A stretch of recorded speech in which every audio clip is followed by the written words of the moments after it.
everybody, Bumps of the Night there. Long time no in-person video. I think the last one I released I was at my old apartment. Now I'm in my new apartment.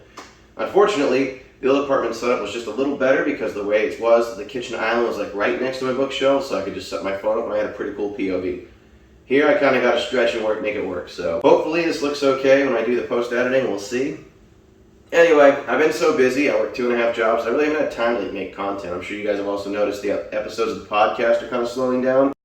I've got 7 recorded, I just don't have time and can't keep up. So I'm pushing them out as quick as I can, but this doesn't really make money, and when I'm struggling to survive, it's you gotta pick and choose. But I still love doing this, so when I find free time, I do this. I actually have not found anything in the wild personally, but my mom and my stepdad go thrifting just about every weekend, and they know what I like, so they've picked me up some Goosebumps. So I'm going to show you what they found.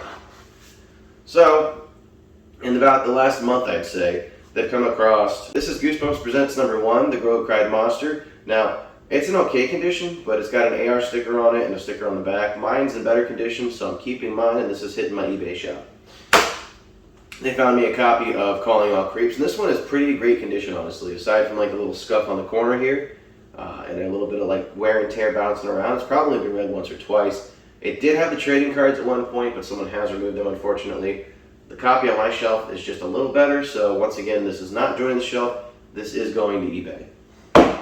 Next up, actually yesterday, he came across 2 books. My stepdad found Give Yourself Goosebumps #2, TikTok, You're Dead. And this one's in pretty good condition. The only real issue was that there was a dog ear in the page, so if I put a couple books on top of it, that'll fix it. But yeah, it looks like it's maybe only been read once. Very, very minimal wear. I'd say better condition than the Calling All Creeps, which is in pretty good condition. And last but not least, I think the rarest find he's had since I Live in Your Basement would be Goosebumps 2000 series, Headless Halloween. Now, out of all the books on my shelf, I've got about 5 that I'm looking to replace because they're just beat to hell. My Headless Halloween is one of them. There's a real nice crease on the front, so it's funny, I found my Headless Halloween at the flea market, and I was hyped to find it when I did, but as you can see, comparing them, this one is in better condition. Now, the real question is, what edition is my Headless Halloween? So mine is a second print, and to top it off, it also has writing on the front, so it's been loved, it's been read, it definitely, it lived its life, and mine's got some stains, and it's definitely beat up, but again, it was a 2000 series, and I found it in the wild, and I was happy. So my original copy will be joining the eBay lot, and the new copy will be taking its place on my shelf. Now, as for the TikTok You're Dead, I gotta check it and see who's got the better copy. See, that's gonna be a tough one because mine looks like it's never been read.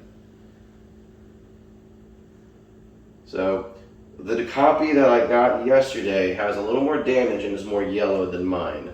So, not that they're easy to tell apart. This is my shelf one. This is the one I got. This one just has a little more, so that one's going in the eBay shop as well. So, if you're looking for some Goosebumps books for the Halloween season, and a couple rare ones at that, check out my eBay, link in the description below.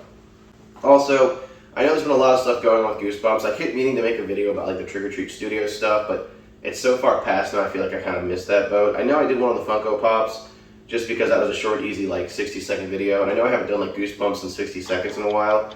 I'm planning on doing more of those, it's just finding time. I mean, I'm so behind, I haven't done an episode of the Horror Burritos News since Friday the 13th last week. And the only reason I was able to do that is because I didn't have to animate the mouth, I just slapped a hockey mask on him. So, we'll talk about the AI art that was released for Season 2 at some point. And yeah.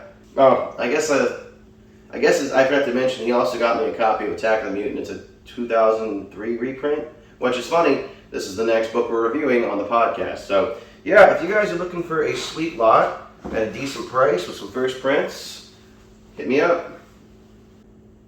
Okay, so with that being said, I appreciate your viewership. Make sure you haven't already done so, click that subscribe button. There's always something new happening here. And as always, have a scary day.